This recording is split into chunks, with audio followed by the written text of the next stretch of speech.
Halo guys, balik lagi di channel Gusali. Jadi kali ini kalian bertanya, kami akan menjawab. Jadi di Instagram sudah gue jelasin, kalau kalian ada pertanyaan tentang CF Moto 450 SR, komen aja, akan kita jawab. Nah, ternyata komennya tuh sampai 500-an komen dan sampai sekarang masih bertambah terus. Banyak yang bertanya, berdebat, bahkan memaki. Jadi nggak tahu kenapa orang-orang itu memaki, nggak ada tujuannya, padahal gue cuma bilang tanya aja. Tapi mereka terlalu semangat dalam hidupnya sepertinya. Nah, jadi di sini kita akan jawab pertanyaan kalian tentang CF Moto 450 SR. Semoga ini terjawab. Langsung aja kita bahas.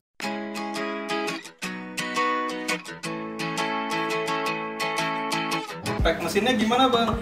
Spek mesin. Nah, mesinnya CF Moto ini kan 450 cc ya, tapi detailnya ini kita sebutkan. 450 cc 2 silinder 270 derajat. Tenaganya 50 horsepower, torsinya 39,2 Nm.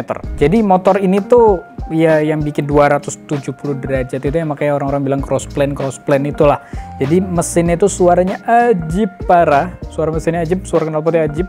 Dari knalpot gimana tuh suaranya? Jadi kemarin tuh sudah kita tes gitu, dari kita geber-geber, habis itu juga digeber dengan tanpa knalpot. Suaranya luar biasa indah. Gue kaget, teman-teman juga kaget, tetangga juga kaget, orang-orang di jalan juga kaget.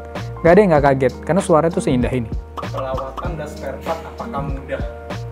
Perawatan atau spare part. Nah, untuk sementara ini kita belum ngobrol-ngobrol lagi sama CF Moto Indonesia, tapi yang pasti ya saat mereka sudah masukin motor ke Indonesia, pastinya mereka sudah menyiapkan itu. Karena sebelum CF Moto ini, M-Force itu udah masukin yang SM Sport, habis itu ada beberapa brand-brand lain. Jadi CF Moto Indonesia ini sama M-Force Indonesia. Jadi mereka itu megang berbagai brand, dan semua brand itu sampai sekarang ya termaintain gitu loh. Jadi gua pun sudah order, kita sudah order CF Moto, tapi bukan 450 SR. Jadi kalian tunggu aja updatean selanjutnya, karena gue sendiri juga sudah penasaran dan yakin. Top speed berapa? Top speed sesuai data yang kita dapatkan adalah 189 km per jam. Jadi ini motor 450 cc bisa mencapai sekencang itu. Yang pasti sih kalau dari motor ini gue malah bukan ngelihat si top speednya, gue malah ngelihat dari torsinya. Saat lu bawa motor ini, feel-nya berbeda banget. Berbeda sekali. Motor Cina apakah bagus? Motor Cina apakah bagus? Nah, ini gambaran masyarakat ya. Yang dilihat sama masyarakat tuh kalau udah mocin jelek. Paham, gue paham. Karena dari dulu emang yang kita dapat dari brand dari sana itu kok begini, kok begitu gitu kan. Kok trouble ini itu. Tapi saat kita juga ngeliat CF Moto, awalnya pun juga gue pribadi juga kaget. Apa iya, kok seberani itu masuk ke Indonesia, kok seberani itu ngeluarin motor berbagai macam cc. Sampai akhirnya kita ngelihat perjalanannya si CF Moto ini. Ternyata CF Moto ini sudah ngeluarin mesin, dari mesinnya itu digunakan KTM, habis itu sekarang mereka kerja sama Yamaha dan masih kerja sama KTM juga. Jadi ngelihat track recordnya itu, ini ajib banget.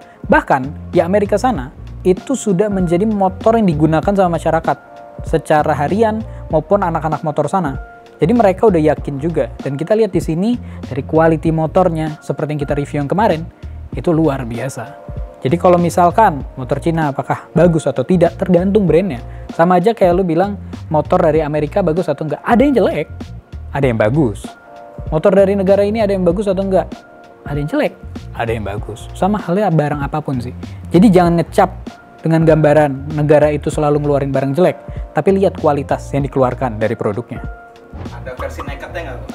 Untuk 450 SR ini ada, dan namanya 450 NK. Bentukannya itu naked, tapi kayak supermoto posisi ridingnya. Jadi kalau orang-orang sana bilangnya, gila mesin kayak gitu ditaruh di motor seperti itu. 450 NK tuh bentukannya tuh keren banget. Gue seneng banget, dan gue belum pernah lihat langsung karena belum masuk Indonesia. Tapi kalau masuk Indonesia pastinya gue pengen nyobain dan gue suka. Ya selanjutnya, speedometer digital apakah aman nyucinya? Nah, ini menarik nih, karena kalau udah ngeliatin digital, orang tuh khawatir kena panas bagaimana, kena air gimana. Kalau misalkan kena kalau lagi ngisi bensin gitu-gitu kan orang khawatir tuh. Tapi kalau dari brandnya aja udah berani ngeluarin motor seperti ini canggihnya, dan sudah bertahun-tahun gak ada problem, gak perlu khawatir lagi sih. Gue mau menjelaskan detail gak berani, karena gue gak ada ilmunya di situ. Tapi gue ngeliat dari pengalaman orang-orang luar negeri yang udah pakai motor ini. Motor ini juga udah beberapa kali dicuci sama kita bawa dari cuci sendiri. sampai kita bawa cuci yang full detailing begitu-begitu, dan sampai sekarang ini aman. Dan motor ini juga panas-panasan, jadi dibawa panas-panasan, kena matahari, pas syuting juga sempat kena matahari lama gitu, dan masih aman-aman aja. Gak ada tuh sunburn, gak ada tuh tiba-tiba error, gak ada tuh tiba-tiba bocor sampai mati.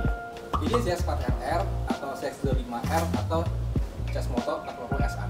Kalau dari semua itu ya kembali lagi sih ke ridernya gimana. Kalau misalkan ingin tampil berbeda, yang belum ada orang make, suaranya tuh berbeda sekali, ya ini CF Moto 450 SR. Tapi kalau misalkan lo emang seneng 4 silinder, seneng sama karakter Kawasaki, ya Kawasaki bisa jadi pilihan. Kalau gue pribadi, gue pasti ngambil ini. Dari sejarah gue motoran, gue selalu suka mesin karakternya kayak gini. Torsinya gede, habis itu nggak ngejar top speed, karena emang gue nyaman di situ, gue seneng sama torsi yang gede. Habis itu suara yang berbeda, karena suaranya tuh garangnya minta ampun. Hampir nggak ada motor yang suara kayak gini, apalagi 450cc yang suara kayak gini. Itu benar-benar berbeda. Jadi saat lu udah bawa motor ini, lu bisa mungkin sepemikiran sama gue, karena orang yang penikmat torsi biasanya lebih senang torsi dibanding top speed. Lagian ini di Indonesia, di Jakarta, rata-rata yang pakai motor kayak gini di Jakarta mau ngejar top speed sampai mana? Kecuali emang mau dipakai di track, karena motor ini emang bisa di track.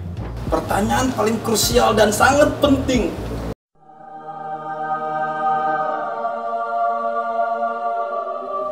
Apakah bisa masuk sensi? Ini yang kocak. Orang-orang mau beli moge, gue lihat ya mungkin rata-rata orang yang pakai moge sekarang tuh selalu pertanyaannya sensi. Bisa masuk parkiran moge nggak? Bisa masuk sensi. Sekarang kan kenapa mau masuk sensi gitu kan? Itu pertarungan ego sebenarnya. Ya, orang yang kepin masuk sensi itu biar dilihat, biar difoto. Jarang orang yang beli moge kepin sensi karena gue seneng suasana sensi. Apa suasana sensi? Gitu loh. Tapi emang semua orang yang punya sesuatu pasti kepengen dilihat. Itulah manusia. Ada pesawat lewat. Ini pesawat bisa masuk sensi, by the way. Hancur sensi ketabrak. Nah, kalau untuk CF Moto 450 SR ini bisa masuk sensi, pasti bisa masuk. Sensi itu emang dibilangnya tuh 400 atau 500 cc up gitu kan. Ada parkiran-parkiran moge juga yang naruhnya di 400 cc, ada yang di 600, ada yang di 250. Kayak kalau lu ke Citos gitu 250 cc ke atas boleh. Kalau sensi itu katanya 400 gitu kan. Tapi lu bisa lihat sendiri kalau misalkan bawa G310 GS ya masuk-masuk aja. Bawa motor-motor tertentu ya masuk-masuk aja. Jadi kadang dilihat dari dimensi dan suara. Tapi kalau CF Moto 450 SR ini gue yakin bisa masuk karena emang secara cc masuk gitu loh. Parkiran moge apapun yang masuk. Jadi kalau misalkan beli motor cuma buat masuk sensi, agak disayangkan sih cuma beli motor buat masuk sensi, tapi ini masuk gitu loh. Ya kembali lagi, beli motor kalau beneran suka udah nggak mikirin mau masuk sensi atau enggak. Kita tuh harus mikirin masuk surga atau enggak buat masuk sensi. Wah, gue minat nih bang masuk sensi, mesin oke. Harga berapa? Nah, harga ini yang menjadi perdebatan masyarakat Indonesia. Harganya ini motor ini di 148 jutaan. Jadi emang orang bakal ada yang mikir mahal, ada yang mikir murah gitu kan. Kalau menurut gua pribadi 450 cc dengan harga segitu itu murah. Murah, sangat murah. Untuk motor baru ya, abisnya gue juga baca komennya, ada yang bilang, oh harga 148 juta mending gue beli motor 800 cc second. Gak bisa, gak apple to apple, gak pas gitu loh. Oke memang itu 800 cc, cc lebih gede. Tapi itu motor tahun berapa? Iya kan? Lu mau ngambil motor tahun 2012 karena harganya hampir sama kayak CF Moto 450 SR, mungkin 160-170an mungkin motornya. Habis itu lu bandingin, lebih murah gua ngambil 800 cc dibanding gua ngambil 450 cc. Gak bisa dong.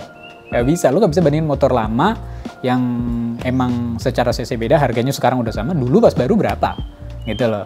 Jadi kalau untuk harga 148 juta untuk 450 cc sangat oke banget. Karena sekarang lu bandingin 250 cc 4 silinder aja harganya juga udah naik, lumayan. Lu bandingin motor adventure 1 silinder aja ada yang harganya sampai 180 juta gitu loh. Jadi kembali lagi, ini motor bukan masalah harganya berapa, gak bisa dibandingin juga. Kalau misalkan lu bandingkan harganya, sama aja kayak lu bilang ke orang yang beli moge, mending beli mobil. Kayak waktu itu ada yang beli GS, dibilang mending gue beli Honda Jazz 6. Buat apa lu beli Honda Jazz 6? Gitu loh. Kembali lagi, fungsinya, habis itu gengsinya, habis itu keperluannya gimana. Gak apple to apple kalau bandingin kayak gitu. Jadi harganya emang segitu. Jadi penutupan dari gue pribadi, memang Q&A ini beda sama yang lain. Dimana Q&A yang lain tuh menjawab pertanyaan, habis itu juga ya menjelaskan informasi. Tapi di sini gue menyampaikan pendapat gue pribadi, dimana pasti ada yang setuju, ada yang gak setuju. Jadi kembali lagi, lu mau beli motor buat apa? Kalian tahu sendiri dari dulu gue pakai motor tuh selalu beda sama yang lain. Saat yang lain pakai motor apa, gue beda. Kayak gue pakai G310 GS. Jarang orang pakai G310 GS di umuran segue. Habis itu saat gue pakai Nuda. Nah kembali lagi semua ada plus minusnya. Tapi dari semua yang utama adalah saat membeli motor, jangan mikir pendapat orang lain. Lu mau lihat pendapat gue, lu pikirin pendapat gue secara motor aja. Tapi kalau misalkan lu mikirin secara lu pengen yang mana, pilih yang sesuai lu mau, gitu loh. Jadi kembali lagi, beli motor itu sesuai yang kalian inginkan, sesuai yang kalian mampu, sesuai yang kalian rasa membuat kalian bahagia. Tujuan beli motor tuh buat bahagia, cuy. Iya kan? Lu beli motor kayak gini, gak mungkin lu mikirnya, gue beli motor ini biar gue mau pakai apa. Enggak, lu beli pasti karena hobi, karena lu suka. Saat lu membeli sesuatu yang lu suka, lu gak mikirin pendapat orang lain, lu bakal happy. Kalau lu pikirin terus pendapat orang lain gimana, yang ada lu sumpek. Oh, setiap lu beli motor apapun, lu mau beli motor dari yang harganya 3 juta sampai yang harganya miliaran, ada yang bilang gak suka, lu sumpek ya sama aja bohong dong. Nah jadi kembali lagi, beli motor yang lu suka, terserah kata orang apa. Kalau menurut gue pribadi, gue suka di motor. Secara spesifikasinya ajib, secara harganya oke, dan kembali lagi, gue orang yang suka motor naked. Sama motor sport gue biasa aja, tapi gue suka ini. Tapi, gue kayaknya nunggu yang 450 NK dulu. Karena yang 450 NK sudah mengambil hati gue. Jadi itu aja dari gue guys. Sampai jumpa di video selanjutnya. Gue Gus Ali undur diri. Dan tentunya ride safe as always. Sampai jumpa di video selanjutnya. Kalau ada pertanyaan yang belum terjawab, silahkan mampir ke Instagram gue. Komen aja. Nanti akan kita balas di video selanjutnya. Kalau banyak Q&A-nya. Atau komen aja, insya Allah kita balas. Goodbye.